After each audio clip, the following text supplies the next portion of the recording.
gotta have beef. And damn it, that's what they got. They got beef, and it's great beef. Going back since the college days, and it carries over. They're not friends. They're not friends. They're not BFFs. They're not dabbing it up. And you love that because every single time they match up, they want to go at each other. I think we went up really strong a lot of times, and we didn't get a lot of calls. And going back and looking at the film, I've seen a lot of calls that weren't made. I guess some people got a special whistle. It's so disgusting at this point that Angel Reese was simply completely destroyed due to unfounded accusations made against Caitlin Clark. Like a girl, you thought you could crush someone like Clark, so you tried every shady trick and small-time jab. Girl, have a seat. The media, commentators, and fans alike are tired of your foolishness. You're receiving criticism from all directions, and to be honest, you merit it all. Do you wish to level unfounded accusations? You're about to receive the harshest reality check. This is the result of not having the real skills to support your discourse. Reese, crying won't help you right now. It's cruel that you're receiving what you requested out here. Striking someone so hard over that whistle was not unique. That was the right whistle. If there is contact during a basketball play, it is a foul. It's increased when the touch reaches the head, which is a flagrant. Thus, sis, that was not a unique whistle. That whistle was right on. With these unfounded charges, you've become the biggest joke in the league. You've been running your mouth and whining about things you'll never have. Reese, sweetheart, especially when it comes to Caitlin. And in my opinion, Angel Reese suffered greatly as a result of fabricating these petty, unfounded charges against Caitlin Clark. Like, is she really serious this time? Reese, let's not even pretend this was anything other than pure desperation when you turn around and get smacked with a flagrant one foul for hitting Clark in the head because you couldn't handle her dominating. I mean, she's talking about Caitlin Clark's special whistle. This is business. Remember, she is starting a business. Her game isn't particularly thrilling to watch her play. Nothing really sticks out. She's really an all-around excellent player. There's no special treatment for Clark. She's simply giving you the left and right LS. And you find it intolerable. Clark scored 28 points, dished out 7 assists, and pulled down 6 rebounds in the same game that you lost your mind.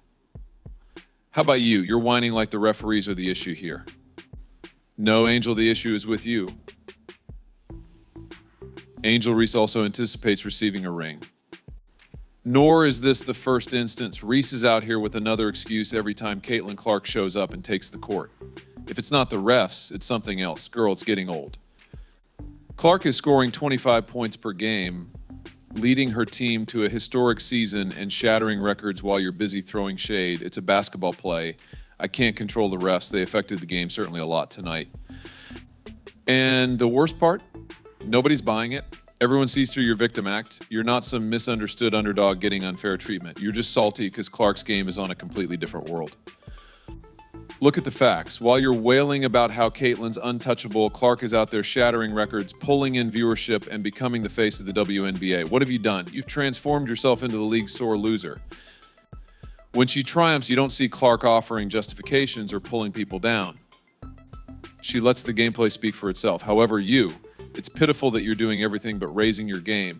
Experts have had enough of your foolishness. Dan Patrick and Stephen A. Smith have both stated as much. You are not being singled out. You're simply not as skilled. You're left on the sidelines whining about injustice while Caitlin is out there competing at the greatest level. Really, at this point, it's ridiculous. Attempting to stop the shot is Angel Reese. Ultimately strikes Caitlin Clark in the head or crosses her face. Now that a teammate of Angel Reese had stopped the shot, everyone was thinking, oh, here we go again. Angel Reese's opinion of Caitlin Clark has changed. I believe you have to account for that, or rather I should say that others have. You've made an effort to portray Clark as a wealthy celebrity who receives everything on a silver platter, but you're clearly incapable of handling her success, which hurts a great deal. You're acting irrationally out here because Clark is the one receiving attention, not you. Let's not even get started on your unique whistle claim. To be honest, it's among the most pitiful justifications I've ever heard. The officials aren't shielding Clark. It's just that she's superior to you. When the truth is right in front of you, you've turned this entire scenario into one of favoritism. You're spiraling out of control because Caitlin Clark is outplaying you at every turn. You're attempting to make this about poor officiating as the reason you're not on her level rather than concentrating on your own play. What do you think? You are not the referees. As the contentious calls have been discussed by all, I trust that people have noticed that. Under those two scenarios, her team has prevailed. She has been concentrating on that in the same way that Angel Reese is concentrating on competing, and Angel Reese actually had the audacity to assert, following the Indiana Fever V's Chicago Sky game, fans are watching her as well as Caitlin Clark. This is absurdly delusional, in my opinion. Yes, there are other reasons besides just one individual that make us watch women's basketball. It's also my fault. And I want everyone to understand that. It's not like it's the fault of a single individual. Now, let's talk straight. Not a soul is watching Reese. The figures are not deceptive. And they are simply vicious. The person whom everyone is talking about is Caitlin Clark, the cause of everyone's screen aversion. Reese is out there attempting to fit herself into a story that doesn't even contain her in the meantime. She is so incredibly desperate that it's absurd. Let's now present Reese with some information that will make her regret ever speaking. Clark has received endorsements worth almost $28 million. And in all of this, where is Reese? Scrounging together barely passable offers. She seems to be attempting to persuade herself that she is on par with Clark, but those figures are putting her face to face with the truth. The difference is blatantly embarrassing. Reese can hardly get a call back while Clark's phone is ringing with endorsement opportunities. The maximum WNBA contract available at this is already committed to sponsorship deals for at least $28 million. Have a look at the wave she made. Furthermore, Reese is only putting herself up for trouble if she talks about who is attracting the fans, putting herself in further humiliation. Approximately 4,000 people attended Indiana Fever games prior to Caitlin Clark's arrival. By the time we get to Clark's period, those figures have skyrocketed to more than 16,000 each game. A fourfold rise in how many people watch TV. Everybody is focused on Clark. People want to see her because she's revolutionizing the league, shattering records, and controlling games. Really, it's unfortunate that Reese needs to make cheap shots like these in order to remain relevant. Rather than stepping up her game, she's stepping up her justifications in the hopes that nobody will catch her falling behind. But hey, what do you know? Reese, we see you. It seems like Angel Reese is constantly the victim. She's also inclining toward playing the antagonist. This is her after the game. Furthermore, the small tricks you're doing are only making matters worse. Do you really believe that you can steal some of that attention by entangling Clark in your mess?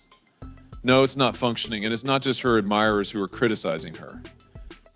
Experts are also on their way to her. Analysts such as Dan Patrick and Stephen A. Smith aren't holding back. Reese has been publicly ridiculed for her absurd assertions, drawing attention to her apparent desperation. In particular, Smith didn't even try to be polite about it. He bluntly criticized Reese for existing in a dream world where she is just as significant as Clark. If celebrities like Stephen A. and Patrick are openly criticizing you, it might be a good idea to reconsider your strategy. In an attempt to bring Caitlin Clark down with her, Angel Reese has essentially turned social media into her own personal misery party. She has been criticizing Clark and making vague accusations against her on TikTok and Instagram, acting as though they are on the same level. That notorious post when she attempted to make fun of Clark's celebrity. Oh my, that backfired on her before she could even press delete. Since the experts quickly saw through Reese's act, let's speak about them. Gino Auriemma and Jason Whitlock didn't even think twice to make fun of her for her pathetic social media stunts. It's precisely what she's been doing that they called her out on.